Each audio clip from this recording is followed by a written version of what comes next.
Indicted. Here's Paula Hancock with more.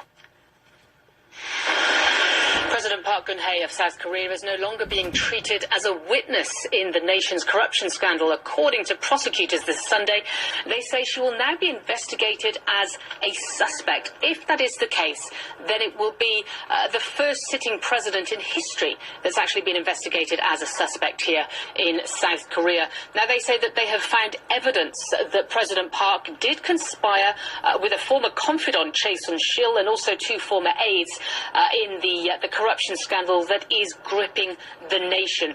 These three former aides have now been indicted this Sunday on charges such as abuse of power and also fraud and coercion.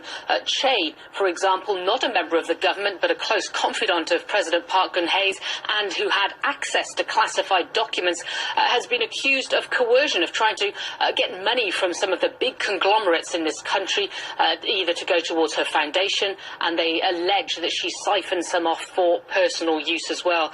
Now, the Blue House has responded. They say it's a regrettable announcement by prosecutors. They say that it's simply not true because prosecutors have made it sound as though President Park has committed a serious crime. That's not true. They say it's politically not fair, and they are calling on the prosecutors, asking why they are ignoring facts. Now, this is just going to inflame the anger of hundreds of thousands of people who have been taking to the streets of Seoul and around the country calling for President Park's resignation. They say she has lost the trust of the people. Her approval ratings are at 5% at this point. That's an historic low for any South Korean president.